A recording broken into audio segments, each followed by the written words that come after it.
ಶ್ರೀ ಗುರು ಬಸವಲಿಂಗಾಯ ನಮಃ. ವಿಶ್ವಗುರು ಜಗಜ್ಯೋತಿ ಮಹಾತ್ಮ ಬಸವಣ್ಣನವರನ್ನು, ವಿಶ್ವಜ್ಯೋತಿ ಅಕ್ಕ ಮಹಾದೇವಿರವರನ್ನು,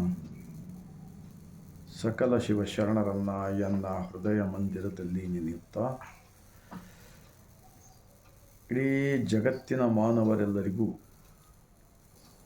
893ನೇ ಬಸವ ಜಯಂತಿಯ ನಿಮಿತ್ತವಾಗಿ ಸಕಲ ಜೀವಾತ್ಮರ ಲೇಷಿಯನ್ನು ಬಯಸಿದ ಜಗತ್ತಿನ ಮಾನವರೆಲ್ಲರಿಗೂ ಬಸವನಾಡು, ಅನುಭವ ಮಂಟಪ, ಶರಣರ ನಾಡು, ಬಸವ ಕಲ್ಯಾಣದ ಭೂಮಿಲಿಂದ ಸರ್ವರಿಗೂ ಬಾಗಿದ ತಲೆ, ಮುಗಿದ ಕೈಲಿಂದ ಶರಣು. ಒಂದು ಮಹಾತ್ಮ ಬಸವಣ್ಣನವರ ವಚನ. ಬ್ರಹ್ಮ ಪದವಿಯನ್ನು ಒಲ್ಲೆ, ವಿಷ್ಣು ಪದವಿಯನ್ನು ಒಲ್ಲೆ,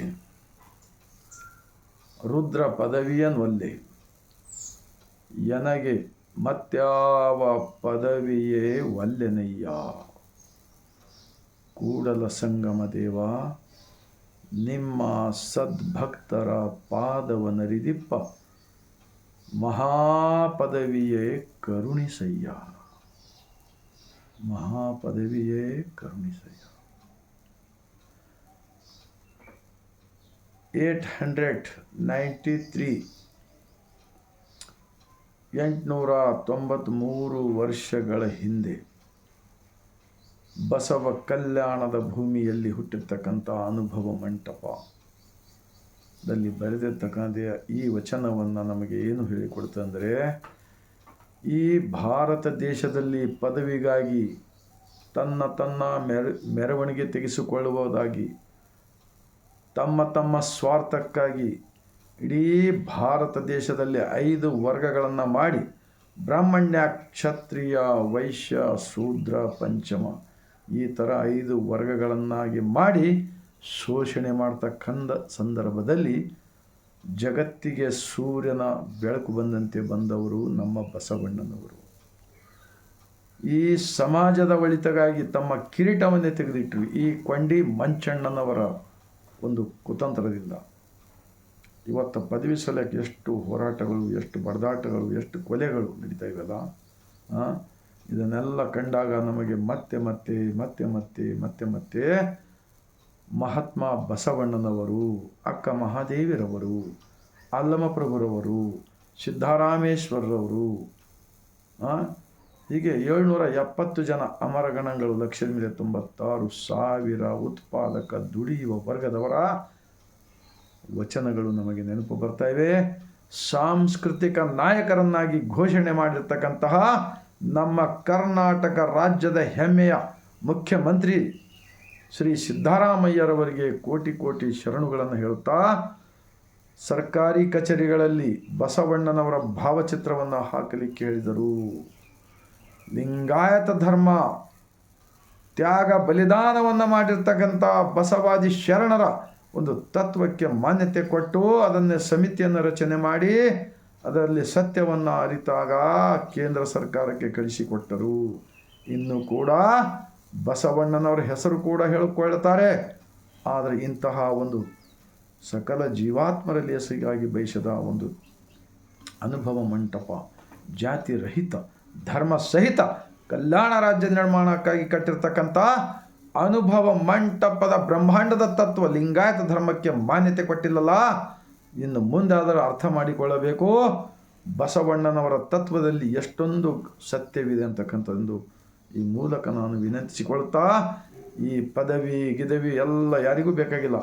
ಆ ಉತ್ತರ ಪ್ರದೇಶದಿಂದ 33 ಕೋಟಿ ಹಲವು ದೈವಗಳು ನಮ್ಮ ಕಡೆ ತಂದು ತಲೆಯಲ್ಲಿ ಹಾಕಿದಾರಲ್ಲ.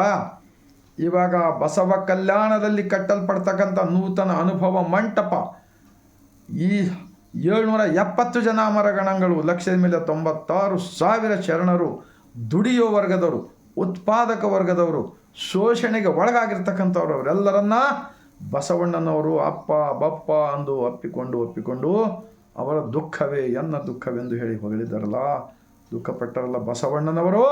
ಇವತ್ತಿನ ದೇಶದ ನಮ್ಮ ಸನ್ಮಾನ್ಯ ಎಲ್ಲ ಮುಖ್ಯಮಂತ್ರಿಗಳು, ಪ್ರಧಾನಮಂತ್ರಿ ಆದವರು, MLA ಆದವರು, MP ಗಳಾದವರು, ಮಠಗಳಲ್ಲಿರ್ತಕ್ಕಂಥ ಎಲ್ಲ ಸ್ವಾಮೀಜಿಗಳು, ಸಾರ್ವಜನಿಕವಾಗಿ ಸಮಾಜ ಸೇವಕರು ಎಲ್ಲರೂ ಕೂಡ ಬಸವಣ್ಣನವರ ತತ್ವವನ್ನು ಅರ್ಥ ಮಾಡಿಕೊಳ್ಳಿರಣ್ಣ ಎಂದು ಮತ್ತೆ ಮತ್ತೆ ನಾನು ವಿನಂತಿಸಿಕೊಳ್ಳುತ್ತಾ, ಈ ವಚನದ ವಿಚಾರಗಳು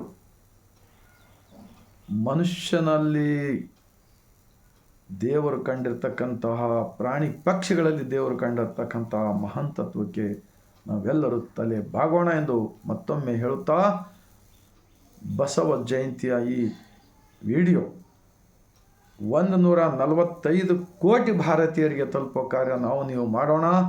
ಇದೇ ಜನ್ಮದಲ್ಲಿ ಮುಕ್ತಿ ಪಡೆಯೋಣ. ನಾವು ಎಲ್ಲಿ ಇದ್ದೀವಿ ಅಲ್ಲೇ ಮುಕ್ತಿ ಪಡೆಯಲು ಬರುತ್ತದೆ. ಸ್ವತಂತ್ರ ಧರ್ಮ, ಲಿಂಗಾಯತ ಧರ್ಮ, ಸ್ವತಂತ್ರ ವಿಚಾರದ ಧರ್ಮವಿದೆ. ಇದರ ವಚನಗಳ ಚಿಂತನೆ ನಡೆಯಲಿ. ಪ್ರತಿಯೊಂದು ಗ್ರಾಮ ಪಟ್ಟಣಗಳಲ್ಲಿ ಬಸವ ಮಂಟಪಗಳು, ಅನುಭವ ಮಂಟಪಗಳು ಸರ್ಕಾರದ ವತಿಯಿಂದಲೇ ಆಗಬೇಕು.